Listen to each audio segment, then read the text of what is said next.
Welcome to the Sunrise Report here on a Thursday from the Nebraska Ag Expo at the Lancaster Event Center in Lincoln. I'm Chad Moyer. Alex with us as well. Alex, we've made it to day 3. Boy, what an exciting show so far. It's been extremely busy. Lots of people going through.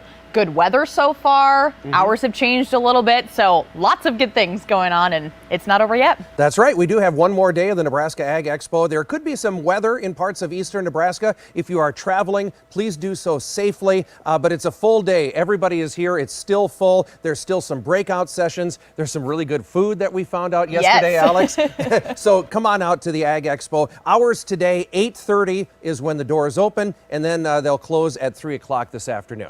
You can see a lot of cool things at this year's show. One new thing is Ag Silo. It's actually a company out of California. That's where it was founded. They're doing things a little bit differently, and the company was formed, I guess, because farmers were being taken advantage of. So we learn more with Martin.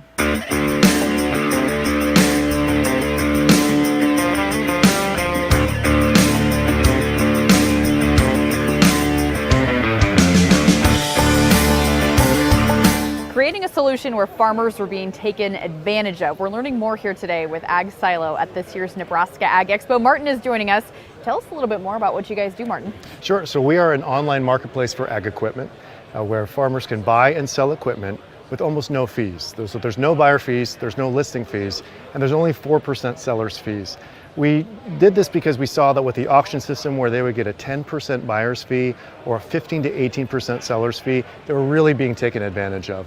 We thought that there really wasn't anything where there was competition on price and quality on a nationwide basis for these farmers. And that's what we are. We're a nationwide marketplace. So because we integrate not just listings, but listings with transportation included, then farmers can really compare prices across the country and get price competition for very expensive farm equipment. So something like no other. Break this down for how this works for producers. For producers, everybody buys and sells equipment every year. And so they have a couple of options. They're going to go into an auction, or they're going to go into a trade-in and leave about 40% of the value on the floor, on the table. And so what we do is we've got a site and we've got sales reps who can even help populate that site to say, hey, give us a shot. Let us try to find something that's lower priced than anything you have out there, anything that you can find. And it opens up the opportunity states away maybe for finding farm equipment rather than just controlled within that county line. It just opens up the market for these farmers. So Martin, at this year's Nebraska Ag Expo, you guys are getting that message out. What are those conversations you hope to have with people who stop by? Every single time somebody stops by the booth, they go, wow, no one's ever thought of this, no one's ever done this. Why are the fees so high? Why are we only thinking in these ways of just really high auction fees or trading in value? And so they really like it. They've been calling us a service rather than a company. They say, how can you charge such low fees? And the answer is, well, why is everything else such high fees? This can be done, and we're actually here for the farmers. Our motto is for farmers, for America, 4% fees.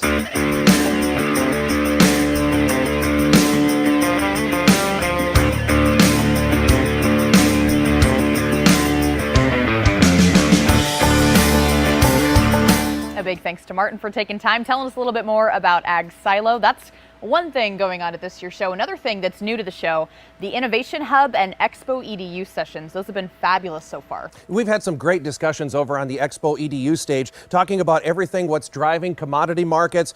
We talked about autonomous farming yesterday and new technologies that are being used in ag, how to overcome obstacles in organic production. And that was interesting because on Tuesday, we had a regenerative ag session where the topic of, is it regenerative? Is it organic? Is it the same? Are they separate? Great conversation. The cool thing about these is if you didn't catch them, the Iowa-Nebraska Equipment Dealers Association is archiving these presentations. So you can take a look at them later if you didn't get a chance to see them here live. Yep. But like you said, commodity marketing yesterday, we had a panel of market experts that were up on stage. Doug Simon from Trade House was one of those who was on the stage talking about what's going on in today's markets, what's the impact and what's the outlook even for next year. And we had an opportunity to visit with Doug about some of those topics.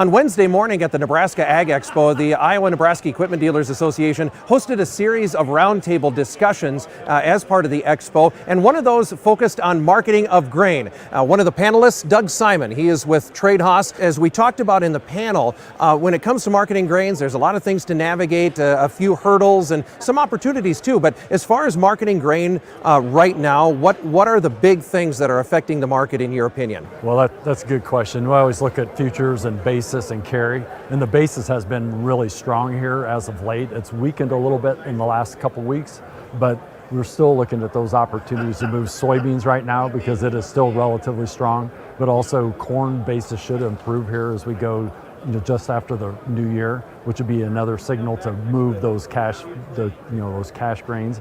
So big question is, do you like the futures price here? Well, the soybean futures are kind of up at the higher end of the range, but the corn's fallen off. I mean, we were $7 back in October, and now we've gone back down towards $6.40. So maybe we don't necessarily like today's futures price, but those basis prices, when they're really strong, means we should really move the grain, and then we can make a decision somehow else on the futures, whether we need to rebuy it on futures or just do a basis contract. There's different ways you can do that, different tools for different people. 2023 grown crops, corn and beans next year. Are there marketing opportunities? Should we be looking at pricing some of that now? We just recently fell below $6 on the Dees 23 corn, and largely because the commercials think we're going to plant another 3 or 4 million acres of corn.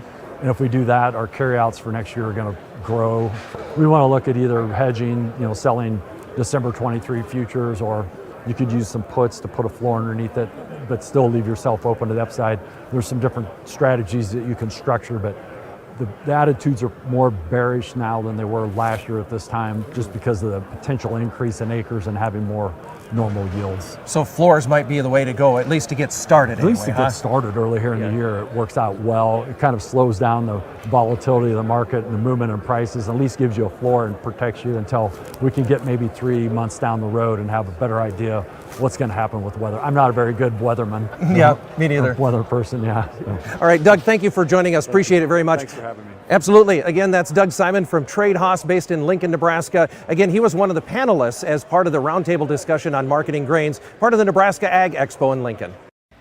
That again was Doug Simon of Trade Haas. That was just one of yesterday's conversations at the ExpoEDU stage. There are more going on today, though. Yeah, that's right, Alex. There are actually 3 sessions on the stage today. First one at 10 o'clock talks about saving the family farm. Again, that idea of succession planning from one generation to the next. What you should do with that. What are some of the important things that you do not want to gloss over on that? Carbon opportunities in the carbon markets. That'll be one at 11 o'clock. And then I'm really looking forward to this one at noon as well. I get to help with this panel today as well. Former Secretary of Agriculture Mike Johans will be in the building today over in Pavilion 3 and talking about what we can expect with the next Farm Bill, which discussions have already happened, but with the new Congress, the election and new Congress, what does that Farm Bill picture look like for next year? A lot of these conversations are looking ahead into 2023 and beyond. That's another thing that happens at this year's show. You start talking with different people you do business with, thinking about the next growing season. We talked with Fieldnet by Lindsay the other day at this year's show, and they were talking about some things to think about when it comes to 2023 irrigation. So let's go to that interview with Quinn.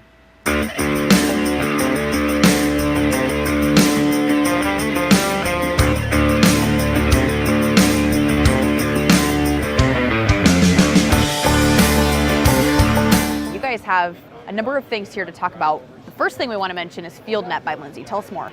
Yeah, so what Fieldnet is essentially is our pivot monitoring and control product lineup. It comes standard essentially with any new computer panel you order from the factory.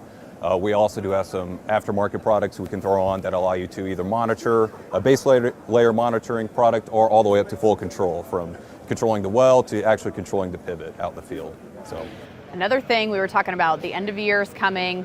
Maybe irrigation isn't top of mind, but those pivot slots, remind us. Yeah, so we do have some pivot slots available in December. So if you are looking for an end of year purchase, we do have slots available. So just go contact your local Zematic dealership and they can get you set up with a new pivot. So Quinn, a lot of things people can talk about. What are those conversations you hope to have with people as they stop by?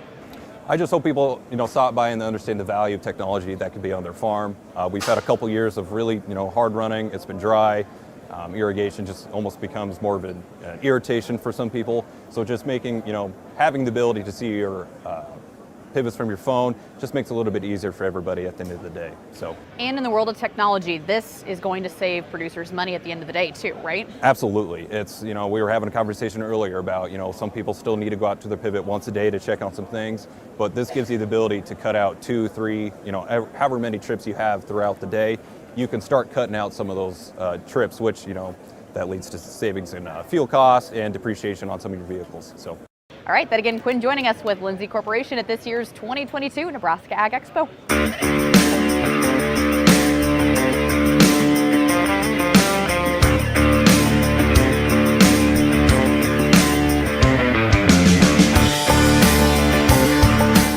That again was Quinn with Fieldnet by Lindsay, thinking about the 2023 growing season. So a lot of conversations to be had at this year's show, Chad. Yeah, absolutely. And like we say, it's a full house today. There's actually a waiting list of sponsors that would like to exhibit at this show. That is awesome to see. But it's the last day. Come on out. Doors open at 8:30. We'll be open till 3 today. We happen to be in booth 1052 in Pavilion 1. If you want to stop by and say hi, we'd love to visit with you. But again, just invite everybody here on the last day, right? Don't forget, you can save $5 in your admission if you go online ahead of time. And a big thank you to this year's Sunrise Report sponsors, the Nebraska Ag Expo and Crary Industries. We hope to see you here. Absolutely. Thank you for joining us each day of the Nebraska Ag Expo.